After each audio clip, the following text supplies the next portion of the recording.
J'ai participé dernièrement à une émission, je sais pas s'il y en a qui ont vu, j'ai participé à Incroyable Talent. Ok, très cool, ça fait plaisir. Par applaudissement, qui connaît Incroyable Talent? Pour voir par applaudissement. Ok. Et maintenant par applaudissement, qui regarde Incroyable Talent? Voilà, hein, c'est plus ce que c'était la télé, quoi, mais... Ouais, c'est cool, tu vois, ça fait plaisir. En plus, pour ceux qui savent, j'ai eu un golden buzzer. Il y a Hélène Ségara qui avait été mon coup de cœur, comme ça, elle appuyait comme ça. Et après, il y a eu une pluie de confettis, voilà, une douche d'or, une golden shower, comme on dit, quoi. C'est peut-être pas ça qu'on dit, je sais plus, mais... Et j'ai longtemps hésité à participer à cette émission parce que, quand même, hein, tu passes après des mecs qui jonglent avec des chiens en feu. Juste après moi, il y avait un mec qui se mettait des sabres dans la gorge à 9 mètres de haut. Non, mais... Déjà, moi, on me suce mon pas à 9 mètres de haut. Sinon, le mec, il est, putain, je vais crever, d'accord, je vais crever. Non, mais il se mettait des énormes sabres dans la gorge. Je sais pas si vous avez vu, quoi. Et moi, je regardais ça, j'étais avec un gars à côté, je lui dis, c'est quand même le seul gars qui peut repartir avec sa langue dans sa poche, quoi. Le gars à côté, il m'écoutait pas une seconde, il était en train de baver. Il était, oh là là, moi, j'espère qu'il est gay, parce que... Gâcher un talent pareil... J'ai eu ce golden buzzer et ça m'a permis d'arriver en demi-finale, voilà, où j'ai perdu. Voilà, j'ai perdu et le pire, c'est que pendant le tournage de l'émission, je savais que j'avais perdu avant que tout le monde sache que j'avais perdu. Vous savez pourquoi? Parce que j'étais derrière Karine Le Marchand avec son papier et qu'il n'y avait aucune chance qu'il y ait mon prénom. Parce que mon prénom c'est 2 lettres, PV, voilà, et là il n'y avait aucune possibilité. En plus elle me regardait d'un air, alors est-ce que ça va être toi? Bah non, en fait Karine, non. Cache ta feuille. C'était infernal, les caméras elles se tournaient vers moi, je devais faire semblant, j'espère vraiment que je vais être qualifié, hein. Oh là là, dès qu'elles se tournaient, j'étais, eh ben voilà. Mais j'aurais dû danser. Ça revenait sur moi, allez, j'espère que ça va le faire. Ça se tournait, oh putain, j'aurais dû chanter. J'avais le seum un peu, mais je m'étais préparé parce que j'avais un pote humoriste, Tariq, qui avait participé il y a quelques années. Il m'a dit, t'inquiète pas, c'est les Avengers, voilà. Et il avait raison, vraiment, c'était les Avengers, les autres et moi. Si j'étais un Avengers, j'aurais été Iron Man, voilà. Mais sans l'argent, et je rentre pas dans l'armure.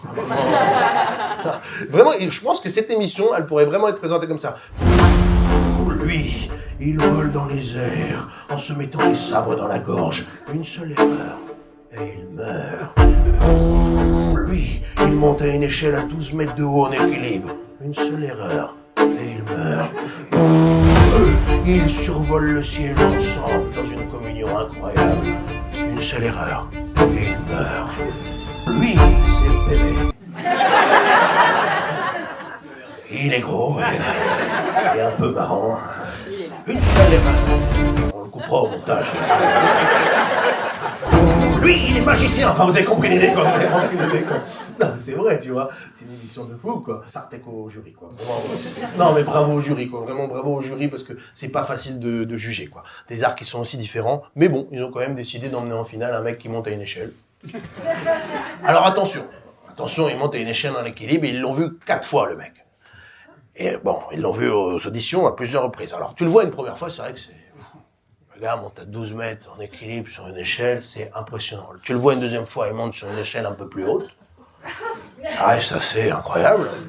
La troisième fois, bon, il monte sur une échelle. L'échelle a changé de couleur, quoi. Mais ils ont décidé quand même, après ce 3e numéro, ils se sont dit, oh, ça mérite quand même plus une place en finale que PV. Et ils ont eu raison. Ils ont eu raison parce que le gars nous a surpris en finale. Il est arrivé sur un éléphant en équilibre, qui était lui-même en équilibre sur un autre éléphant. Pas du tout. Il est arrivé avec une échelle, et à votre avis, qu'est-ce qu'il a fait? Et il est monté en équilibre dessus. Ça a impressionné tout le monde, mais bon, tout le monde l'avait vu quand même. Donc, mais bon, j'ai pas la rage de ça.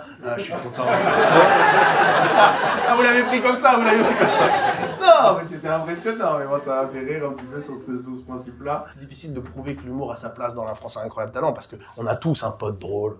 On a tous un oncle drôle, alors qu'on a difficilement un oncle qui monte à 12 mètres de haut sur une échelle en équilibre. Ou sinon, c'est ce fameux oncle à Noël que t'es très content de présenter. Je vous présente Mathieu, mon oncle, il est monté à une échelle à 12 mètres de haut en équilibre et maintenant il est tétraplégique. Voilà. Il est drôle, tonton Mathieu, il est drôle. Mais je suis content d'avoir participé à cette émission. Pourtant, j'ai refusé pendant très longtemps, j'ai refusé pendant 3 ans de participer parce que j'avais peur pour mon image, qu'on m'identifie trop par rapport à Incroyable Talent. Et puis, je me suis rappelé qu'il y avait un enfant de 15 ans, il y a quelques années, qui regardait l'émission et qui se disait « Ah, franchement, j'adorerais participer, je rêverais de participer. » Bon, à l'époque, je voulais participer en tant qu'acrobate. Bon, les plans ont changé, mais je suis aujourd'hui très fier d'avoir réalisé mon petit rêve d'enfant.